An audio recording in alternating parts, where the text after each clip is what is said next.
Hello everyone, if you have your own paranormal experiences you'd like to share, please send them to our channel.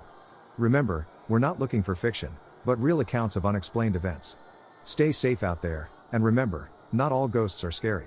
Some just need help finding their way home. My name's Aaron Cole, and for years I tried not to talk about what happened up there on Whisper Hill. People around town already thought the place was cursed, and when you start telling stories about ghosts and things you can't explain, you learn real quick who'll stop taking your calls. But lately, I can't sleep. Every night I hear that same sound in my head, the knocking, and I figure if I put this out there, maybe I can breathe again. Maybe somebody will finally believe me. In 1992 I was 29, working construction in a small part of West Virginia, not far from the Kentucky line. My wife at the time, Denise, had just lost her mother, and we were looking for someplace quiet to start over. Real estate was cheap in those hills. Too cheap, maybe. We found the house through an old newspaper ad: farmhouse, 3 bedrooms, 6 acres, needs minor repairs. Whisper Hill Road. The pictures looked normal enough: a white clapboard place with a porch that sagged in the middle, a red barn half fallen in. The price was half what everything else cost. The owner met us there one rainy afternoon. His name was Mr. Benson. Thin, nervous man. He said his family had owned the property for generations but no one lived there anymore. He kept rubbing his hands together while we walked through the rooms. When Denise asked why he was selling it so cheap, he said, "It's hard to keep tenants out this way. People move in and then they just move on." The first night, I understood why. The air up there felt heavy, like breathing through damp wool. Even before sunset, mist rolled down from the ridge and clung to the yard. Inside, the place smelled of wood rot and something metallic, faint but constant, like old blood on iron. We set up an air mattress in the front room because our bed hadn't arrived yet. Around midnight, Denise shook me awake. She said she heard someone walking upstairs. I told her it was the wind, the roof was loose and the house was settling. We listened for a while. Nothing. Then, just as she started to relax, 3 slow knocks came from the ceiling above us. 1, 2, 3. I grabbed my flashlight and went up. The stairs groaned, dust falling like rain through the beam. Every step echoed longer than it should have. I checked both bedrooms, the attic door, even outside on the porch roof. Nothing. But the smell, that iron tang, was stronger up there. When I came back down, Denise was sitting up, pale as chalk. She said while I was gone, someone whispered her name right next to her ear. We didn't sleep much after that. By morning, I tried to laugh it off. Old houses make noises. Pipes knock, boards shift. Denise wanted to leave for a motel, but we'd already spent what little savings we had getting the keys. So I promised to fix the place up fast and get her mind off it. That afternoon I started pulling down old wallpaper in the hall. Underneath the paper was something strange, black writing all over the plaster, faint but readable. Numbers, dates, and a name repeated again and again: E. R. Benson. The same last name as the man who sold us the house. Some of the dates went back to the early 1900s. The last one was 1964, the year, I later found out, that a fire had burned through the small church that used to stand at the bottom of the hill. That night the power went out. The lines were fine, the neighbors still had lights, but ours died just after sunset. Denise lit candles while I checked the breaker box in the cellar. The air down there was colder than outside. My breath showed white. On the far wall, half buried in dirt and cobwebs, was a wooden door I hadn't noticed before, smaller than a closet door, padlocked shut. When I came back upstairs, Denise was crying. The phone had rung once. She picked it up, but no one answered, just the same 3 knocks, right through the receiver. We tried to laugh again. We really did. For a few days, nothing major happened. Then the animals started showing up. Crows mostly, dead ones, lying in a perfect line along the edge of the yard each morning. No marks, no blood. Just stiff.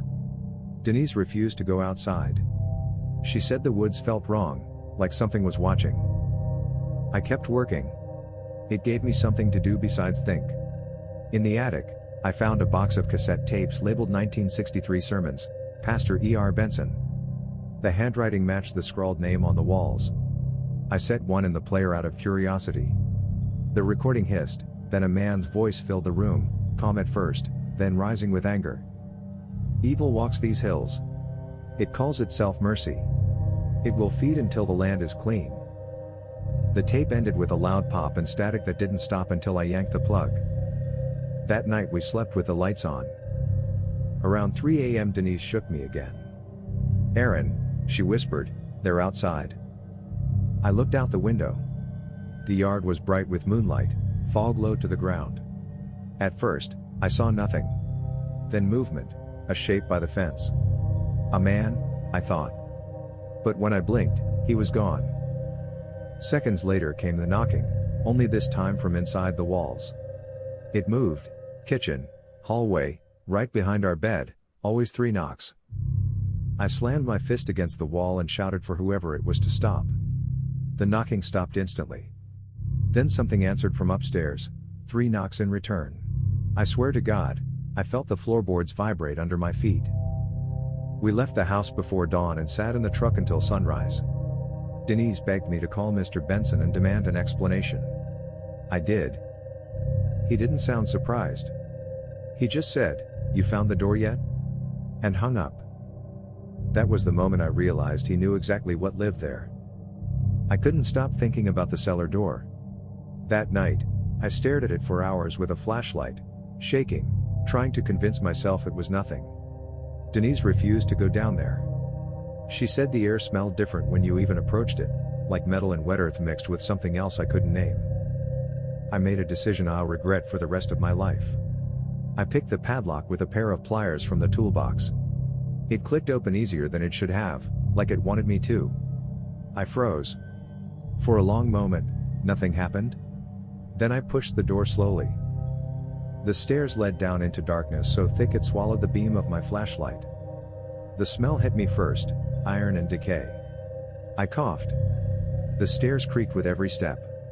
Halfway down, I found scratches on the wood. Long, deep, claw-like gouges. They weren't fresh, but they hadn't been there when I first inspected the basement. At the bottom, the cellar opened into a small room, barely 6 feet across. The walls were lined with dirt. In the center, a wooden chest sat with a lock hanging open, as if waiting. My hands shook as I lifted the lid. Inside, papers. Stacks of journals, letters, and more cassette tapes, all marked with dates spanning decades. They were all from E.R. Benson. I started reading one, dated 1932. Benson wrote about the work, and the watchers, and the ones who must not leave the hill. The entries were cryptic, but I could piece together that something had come to that land decades before. Something that demanded attention, something alive in ways no one should ever know. Then I heard it, a whisper behind me. My flashlight flickered, and I turned sharply. No one. Just the room. The air was cold, colder than it should have been for March. And then the whisper again. "Aaron." I froze. That voice. Not Denise. Not anyone alive. Just there. Right behind my shoulder, soft but unmistakable. I ran upstairs, chest pounding.